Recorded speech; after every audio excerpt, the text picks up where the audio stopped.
tricky stuff going on in there, and a lot of tempo changes, and interesting key changes and stuff like that. But it doesn't.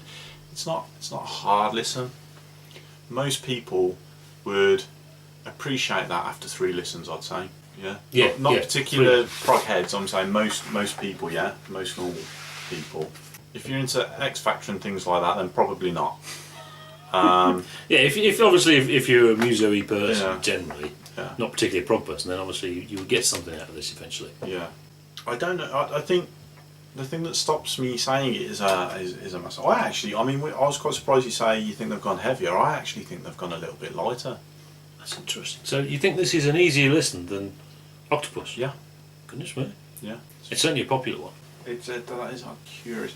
The reason it's not a masterpiece is because I tend to, masterpieces sort of like, okay, they're very proggy, but they transcend prog to the point where anyone could say Dark Side of the Moon is a masterpiece. It's quite proggy, yet it's so good that anyone can listen to it. Yeah, I mean that's a bad example in a way, isn't it? Because it's cheating, but yeah, that kind of thing. Apparently, they were quite disappointed with it. Apparently, which suggests that maybe they didn't make it appealing enough. Maybe they were going for more appeal. I can't imagine that they're trying to go for more extreme. I think they're trying for a more intense sound, a more rock sound, based on their experience with touring with Sabbath, which was such a bizarre pairing. But they must have seen, well, heavy riffs are popular. So if we play more, there's definitely less acoustic stuff going on. Yeah, and there's less. There's probably less instruments as well. I think there's more of a pulse to a lot of the songs. Phil Shulman's, as you say, is left. I mean, the sax was his bag. Yeah. So all those different instruments live, he'll be the one playing them. Yeah. So now, Ray Shulman has to sort of swap round. Certainly, there's footage of Derek Shulman swapping basses with Ray Shulman. So Ray Shulman goes and plays the trumpet while Derek Shulman plays the bass.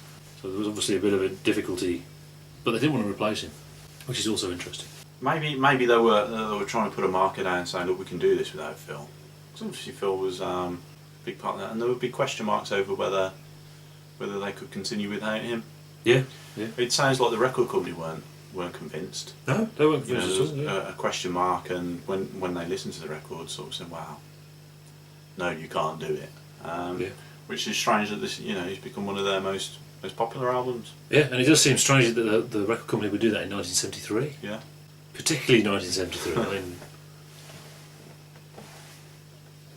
seems a strange decision to me, but obviously somebody somewhere didn't know what was going on. Yeah. Maybe they interpret it as, okay, this band has no interest in making any money. Yeah. And they cannot be influenced. So we'll, Yeah. Maybe they had an expectation for them to really go in a commercial direction, which, wasn't on the cards at this point. Yeah. It wouldn't have helped at this point anyway. I really like this album. Obviously, I really like this album. I think I prefer Octopus. They are different. They are markedly different. Yeah, every album is different. It's strange. It's kind of the same but different. Yeah, I mean, Phil's gone, but you listen to the vocals and it's still that's Gentle Giant, but it's different and it can be quite hard to pin it down sometimes. But good stuff. Yeah. So should we do the first song? Yeah. The Runaway. Smashing glass in your face. Really, really shock starter. It's not one of those things you want to put on and forget that the volume is turned up, kind of thing. And I love the way that the rhythm of the smashing glass starts the song going. The thing that reminds me of, of course, is Break and Enter by The Prodigy. Actually, so if anyone thinks that's extreme, try this. Absolutely kick-ass live, with John Weathers counting in the band. Really brilliant. How can someone not listen to that and think, okay, this is a good album, we're going to back these guys? It just doesn't. If it was 1983, yeah, but not 1973. Yeah, I mean, what were Yes doing at this point? Topographic Oceans. What we got? Says it all. We got Dark Side of the Moon. We got Brain Salad Surgery. Sabbath, Bloody Sabbath. Larks, Tongues in Aspic. What we're doing. Yeah. Oh, it's going to stay there. Yeah, obviously it's not meant to stay there. Yeah. Okay. Track number 2. An Inmates Lullaby. I think this is, in some ways, this is one of their weirdest songs. I think there was often with some of their albums, an effort to make the second song was kind of the strange, weirdy one. So they make something everyone's going to like at the start and then do a really weird one in the second track, which I think is a great idea. Is it that weird? Superficially, when you first put it on, you think this is quite strange, but I could see Radiohead doing this. Bit simpler, but those harmonies and everything. You could see Kid A and onward Radiohead doing that.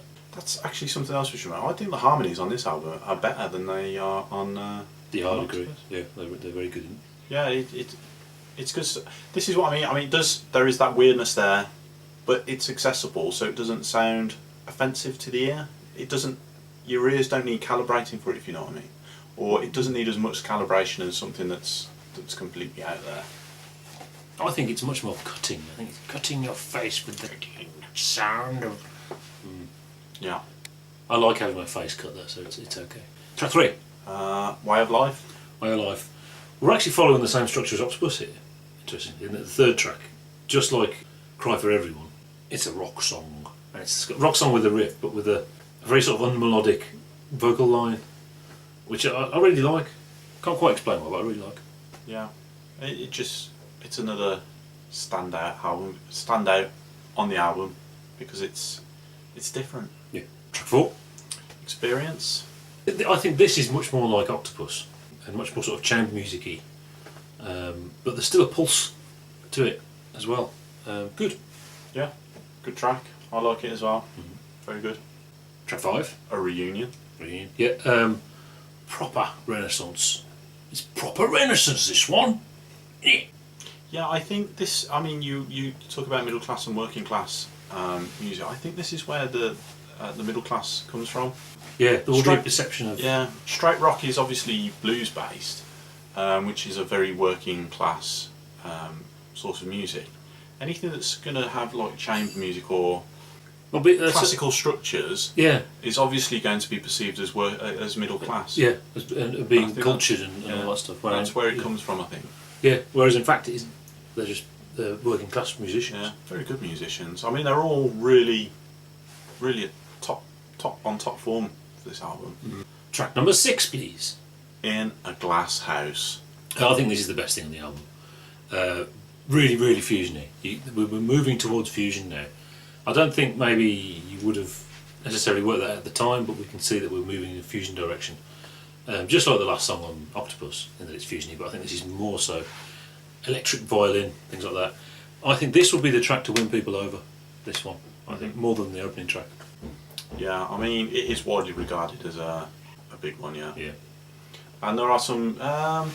Octopus was sort of... We mentioned this sort of song length on Octopus.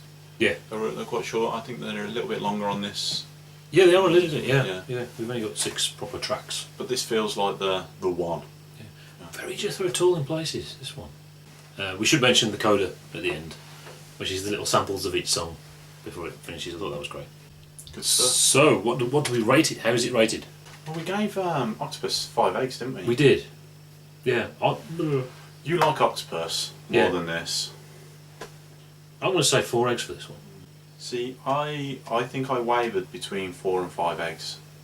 There are times when I actually preferred it to Octopus, which surprised me because Octopus was my sort of intro to Gentle Giant, and it blew me away. Yeah. I can't give it 4.5 eggs. I'm going to give it 5 eggs as well. That's cool. And there you go. So, thank you very much. Yeah. Join us next week for another Gentle Giant album, our final Gentle Giant album, obviously. Yeah. And we'll see you then. Yeah. Give us some thumbs up and subscribe if you haven't. Yay!